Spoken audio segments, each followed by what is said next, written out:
Lo que hay y lo que suena. Una perspectiva relajada de la música.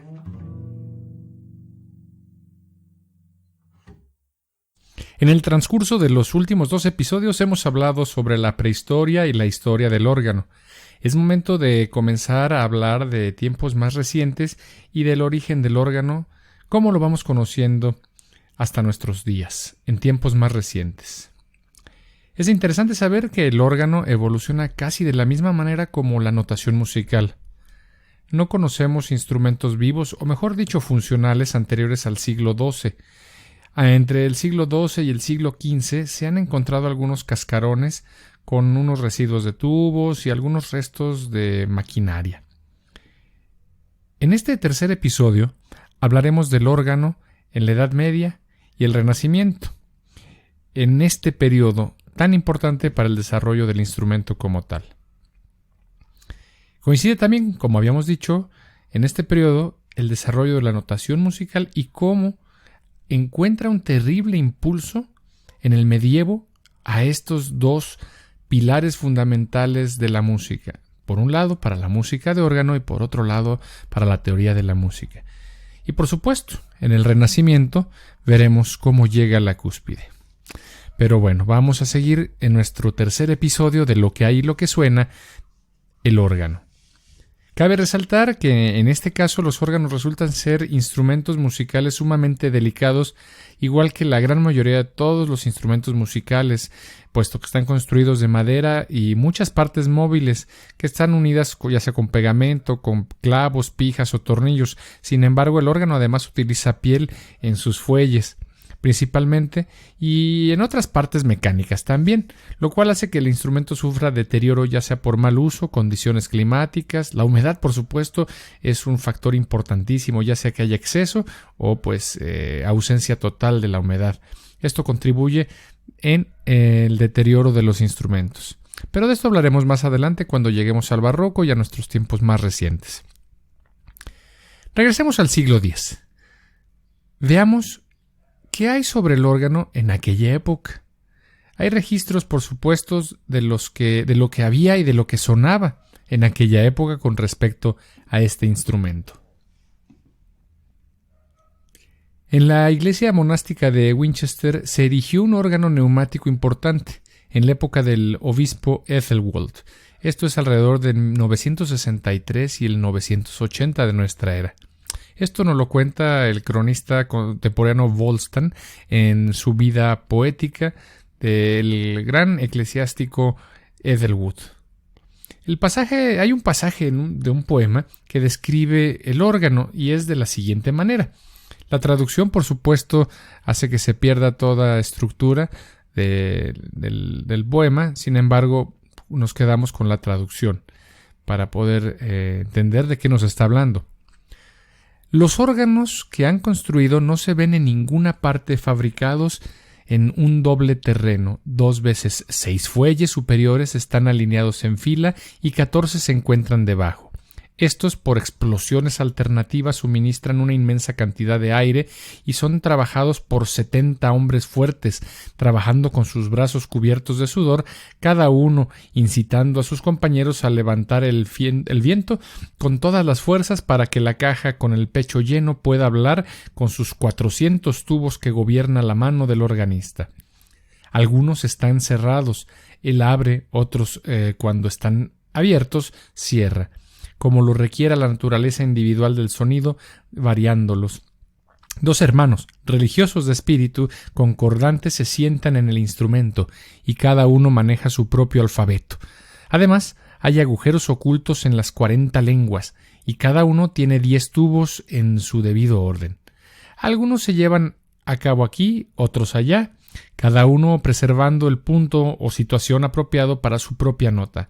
Golpean las 7 diferencias de sonidos alegres, agregando la música de la letra semitono, como truenan los tonos de un hierro que golpea el oído, para que no reciba ningún sonido sino solo esa. A tal cantidad reverbera, haciendo eco en todas partes las direcciones que cada uno detiene con su mano sus orejas abiertas, de ninguna manera es capaz de acercarse y soportar el sonido que tantas combinaciones producen. La música se escucha en toda la ciudad y su fama se ha desvanecido en todo el país. Esta honorable iglesia tiene su cuidado dedicado al gobernante del trueno y construido en honor de San Pedro con llaves. Owsley nos comparte su opinión al respecto. Aunque parece bastante críptico, pareciera que estuvimos leyendo algo del Apocalipsis, pero bueno. Owsley no dice que esta descripción es aparentemente completa y clara. No sé dónde está lo completo y dónde está lo claro, pero bueno, vamos a ver a dónde va. Sin embargo, ha dado lugar a una discusión considerable y en algunos asuntos es desconcertante, especialmente en el caso de los 70 hombres fuertes necesarios para accionar los 26 fuelles con los que se suministró el aire al órgano. Bueno, Rimbaud hace dos sugerencias que merecen considerarse. Él dice: los hermanos de Winchester eran un cuerpo rico y grande, y el escritor Wolstan, el que nos escribió este poema que leímos hace un momento, probablemente quiso decir que era la oficina de 70 monjes inferiores en diferentes periodos para suceder mutuamente en este trabajo, o probablemente el número de 70 puede deberse a la corrupción del texto o haya estado ahí maltrecho, y realmente quería decir 7. El órgano requirió que 2 personas lo tocaran, quienes se sentaron en el instrumento. Cada uno manejaba su alfabeto propio, o en otras palabras, el conjunto de dispositivos o palancas que admitían el viento en las tuberías de su departamento. Según el texto, parecería que había 40 toboganes o palancas conectadas con las 40 lenguas o válvulas de la caja con el pecho lleno, o arcón de viento, o secreto, o somier, cada una de las cuales tenía 10 tubos que sumaban 400 en total. Es difícil aceptar la declaración tan dogmática de Rimbaud. Está claro, dice, que el alcance del instrumento no excedía las 10 notas y por cada nota 40 tubos, lo que constituye el número de 400. Por otro lado, comienzan a saltar más preguntas que respuestas. Habla de lenguas, habla de fuelles, habla de operadores, habla de intérpretes monstruosos, sonidos magníficos, música. Sin embargo, pareciera que tenemos algún problema con las definiciones y eso es muy importante y es bueno porque está en pleno desarrollo el instrumento, que entonces aquí en el siglo X comienza a desarrollarse el concepto de teclado. Seidel nos dice que a fines del siglo X, Alemania ya poseía un pequeño número de órganos. Para Pretorius, en su Syntagma Musicum, relata que en 944 había órganos en Erfurt, Magdeburgo y Halberstadt.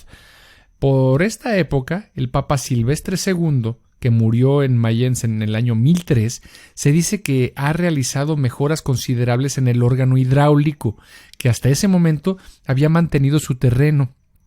Sí, el órgano hidráulico seguía rifando en el mundo de la música, el neumático todavía no despegaba. Pero en el siglo XI se construyó un órgano con 16 llaves, dicen, o palancas, o tiradores para la Catedral de Magdeburgo. En este caso podrían ser como unas teclas muy primitivas. A partir de ese momento, bueno, cuando Seidel aludiendo a Alemania en particular, no tiene suficientes referencias sobre el progreso de la construcción de órganos. En la cita de Seidel, anteriormente mencionada, se menciona un órgano con 16 llaves, teclados o palancas que se construyó en el siglo XI para la Catedral de Magdeburgo. Hemos sugerido el uso del término palancas en el lugar de teclas porque dadas sus grandes dimensiones, ya su disposición era muy peculiar y la gran fuerza necesaria para deprimirlas o oprimirlas, pues, se requería mucha fuerza, para poder accionar estas palancas muy lejos de lo que conocemos nosotros como teclado. Esto, sin embargo, es una cuestión de poca importancia. Pretorius, nuevamente este gran autor, en su Theatrum Instrumentorum Seichigraphia, publicada en Wolfenbüttel en 1620, presenta un dibujo de grandes palancas o llaves o teclas llaves palancas con el título de Groß Magdeburgisch Klavier, que vendría siendo una traducción así rápida de el gran teclado magdeburgués. Seidel comenta Las teclas en este instrumento tenían aproximadamente 45 pulgadas de largo, 3 pulgadas de ancho, algunos dicen incluso 5 o 7 pulgadas y 1,5 pulgadas de profundidad. Su mecanismo era tan torpe y pesado que el intérprete tenía que golpearlos con sus puños para hundirlos hasta aproximadamente 1 pie de profundidad. De ahí la expresión golpear el órgano. No existe una armonía que progresara regularmente porque el intérprete, dada la dificultad técnica que el instrumento imponía, solamente podía golpear una tecla a la vez. Pues imagínense la cantidad de fuerza necesaria era para agarrar a patadas o puñetazos el instrumento, ¿no? Y aún así, como mencionamos en uno de los episodios sobre el órgano anteriores a este, ya con estos antecedentes de golpear el instrumento y lo difícil que era, pues es bastante notable que se haya logrado desarrollar tanto como hasta nuestros días.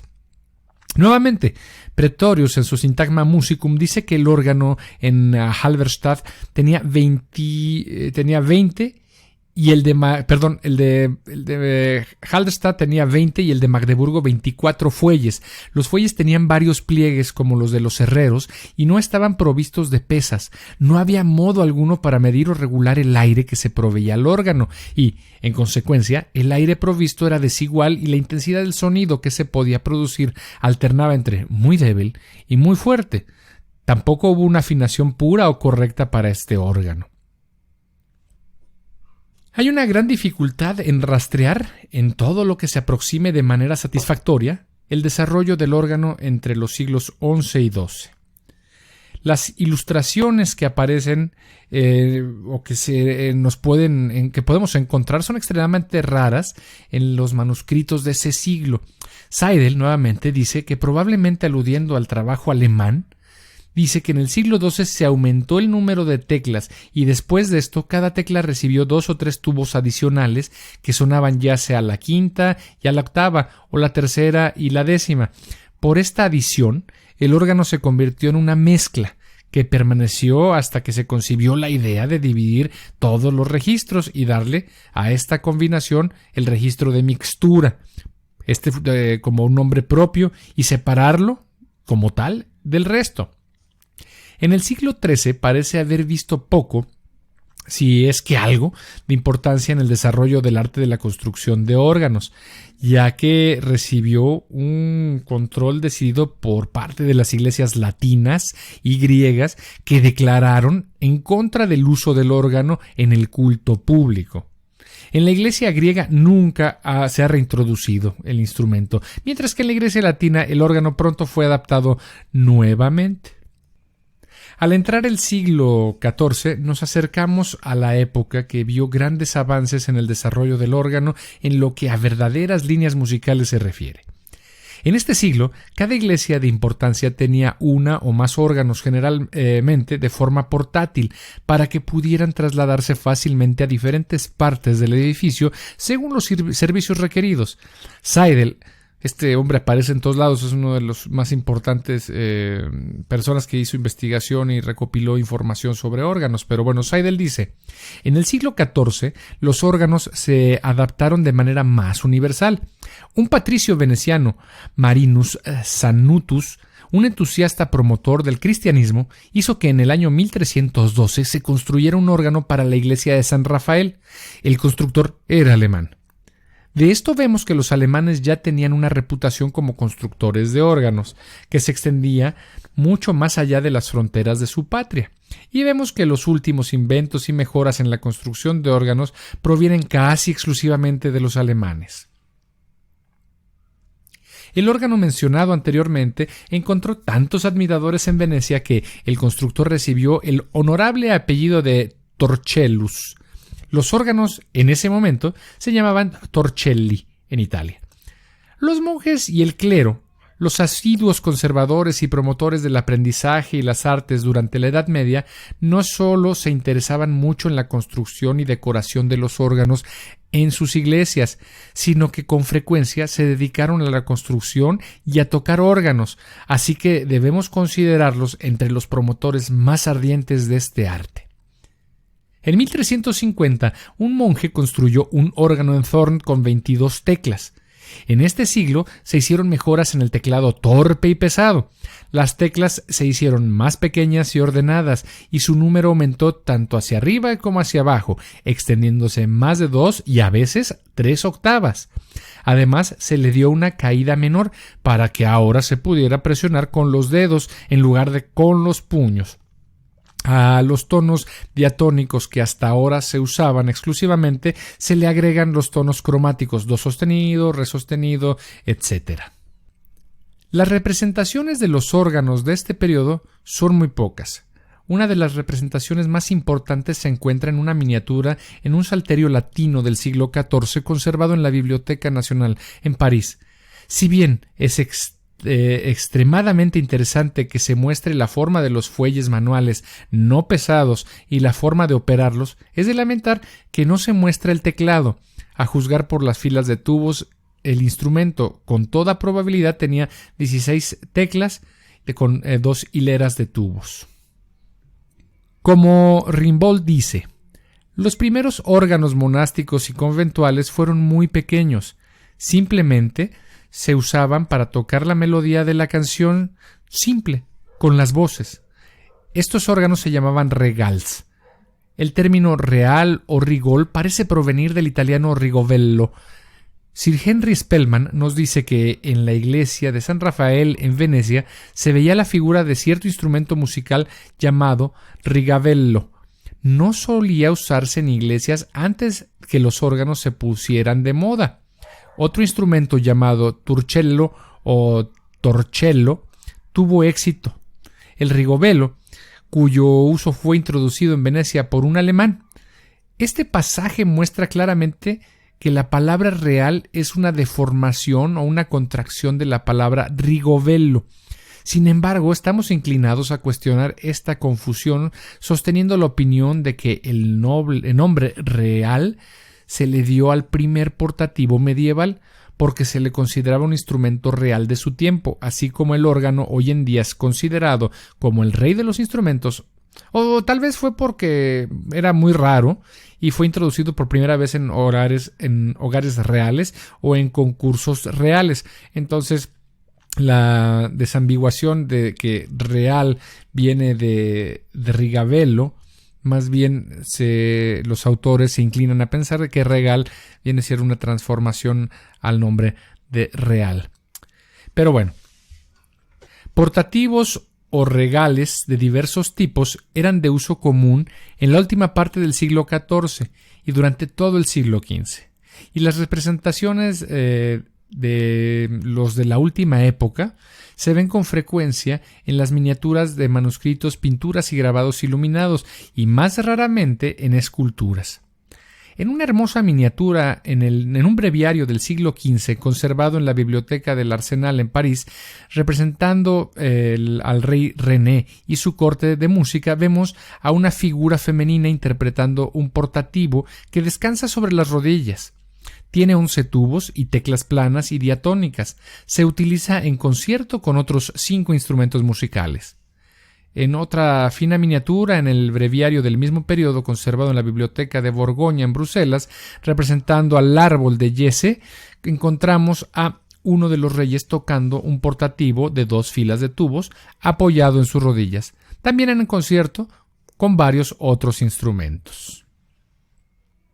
En este punto nos preguntamos, bueno, ¿pero qué diablos es un portativo? Y es muy justificada la pregunta. Hemos estado hablando de portativos, pero no hemos dicho qué es. Pero ya nos imaginamos. Los portativos, como indican todas las representaciones existentes, eran pequeños instrumentos que una sola persona podía llevar fácilmente y por consiguiente se usaban con frecuencia en procesiones de carácter tanto religioso como secular. Un escritor en Rees Encyclopedia nos dice que el regal en todos los países católicos romanos es un órgano portátil utilizado en procesiones, llevado por una persona y tocado por otra. Esto puede haber sido el caso en raras ocasiones, pero estamos inclinados a cuestionar la declaración, ya que en ningún caso hemos visto un regal representado como llevado y tocado por diferentes personas. O sea, es un rollo aquí de que todo el mundo dice y a final de cuentas parece que no hay evidencia clara al respecto. Los portativos o regals continuaron en uso hasta mediados del siglo XVIII y fueron muy comunes durante el siglo XVI y el siglo XVII. Esto se demuestra por los numerosos avisos que los respetan en documentos antiguos. Por ejemplo, en el inventario de los instrumentos musicales que pertenecieron a Enrique VIII, tomados en 1547, encontramos mención a 3 pares de regals individuales y 5 pares de regals dobles. El término individual se utiliza para distinguir el instrumento con un teclado del doble regal, que se suministró con 2 teclados al mando de 2 divisiones tonales diferentes. En general, se acepta que el órgano de tubos que se puede tocar más antiguo del mundo se encuentra en la Basílica de Baler en Sion, Suiza, construido alrededor del año 1435. La mayor parte de la fachada y caja del instrumento es original. Sin embargo, solo 12 tubos son originales, ya que el resto ha sido reemplazado durante las restauraciones que ha venido sufriendo. Y precisamente con esto vamos a poner algo de música de este instrumento que por ahí ustedes pueden encontrar seguramente si buscan en la red el órgano más antiguo del mundo, el órgano que se pueda tocar más antiguo del mundo. Ustedes también seguramente, si son curiosos, amigos que nos siguen en el programa de Lo que hay y lo que suena, podrán meterse en alguna iglesia. Aquí, por ejemplo, en Michoacán, en Pátzcuaro, ustedes podrán visitar seguramente algunos templos antiguos y verán que hay cascarones de órganos. Estos cascarones solamente son la fachada y realmente no son tan antiguos como hemos visto aquí en el programa. Estamos hablando que este órgano que está en Sion, en Suiza, es del 1435. Los órganos que podríamos encontrar aquí en la ciudad de Pátzcuaro, las personas que nos escuchen de fuera en el estado de Michoacán, realmente no tienen tanto tiempo, sin embargo pueden considerarse bastante antiguos y solamente tendrán la fachada, el mueble, alguna madera si es que sobrevive. El punto es de que estos instrumentos, como mencionamos al inicio del episodio, también están sujetos al maltrato, al abuso de las condiciones climáticas y por supuesto del paso del tiempo y evidentemente por la mano del ser humano. Las guerras, alguno que otro ratero que se mete y se le hace curioso llevarse alguna de las partes del mecanismo, tubos, etcétera. Y platicando precisamente con algunos amigos sobre lo importante y lo valioso que es un instrumento musical, por qué un Stradivarius vale tantísimo dinero, hablando de instrumentos de cuerda, por qué cierto piano es muy costoso, por qué un órgano tiene del 1400 tiene este valor tan enorme en el paso de la historia y la música, pues precisamente tienen fecha de caducidad. Como todo en el mundo, nada dura para siempre, igual los instrumentos musicales. Entonces, el que un instrumento haya sobrevivido el paso del tiempo, no nada más décadas, sino siglos, y pueda ser tocado, esté en condiciones de ser usado, pues es algo realmente notable. Entonces es lo que hace valiosísimo estos instrumentos. Los instrumentos, como todo, como he mencionado, también tienen caducidad y en algún momento dejarán de funcionar. Muchas veces ustedes encontrarán pianos, les dirán que es un piano antiquísimo y que la abuela, la tatarabuela lo tocó y realmente pues son instrumentos que ya no tienen más valor que el de un mueble antiguo, pero como instrumento musical es muy raro encontrar un instrumento antiguo que pueda ser usado. Entonces, eso es una de las razones por las cuales se puede considerar algo como valiosísimo en un instrumento musical que pueda ser tocado y además que tenga esta historia. En el caso de los órganos, que como hemos visto, desafortunadamente mucha de la historia del órgano, igual que mucha de la historia de la literatura y del conocimiento, se ha perdido en las guerras y lo que llegamos a tener, como bien mencionamos hace un momento, este órgano en Sion, Suiza, de 1435, solo son 12 tubos son originales, imagínense nada más, ¿sí? Entonces, y lo demás han sido restauraciones.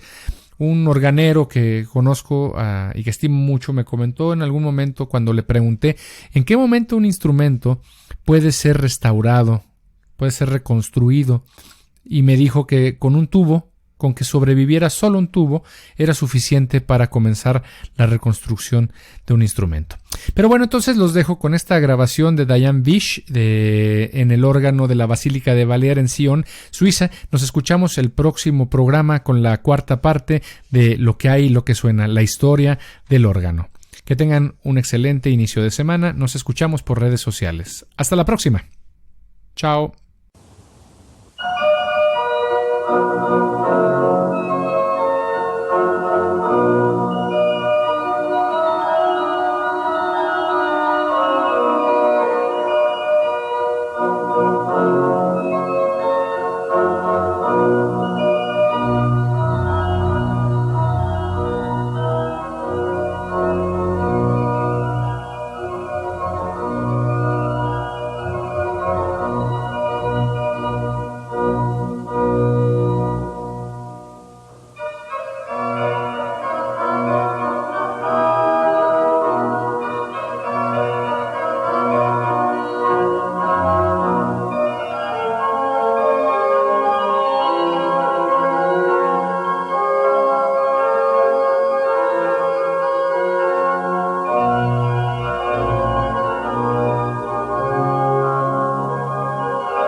Lo que hay y lo que suena. Una perspectiva relajada de la música.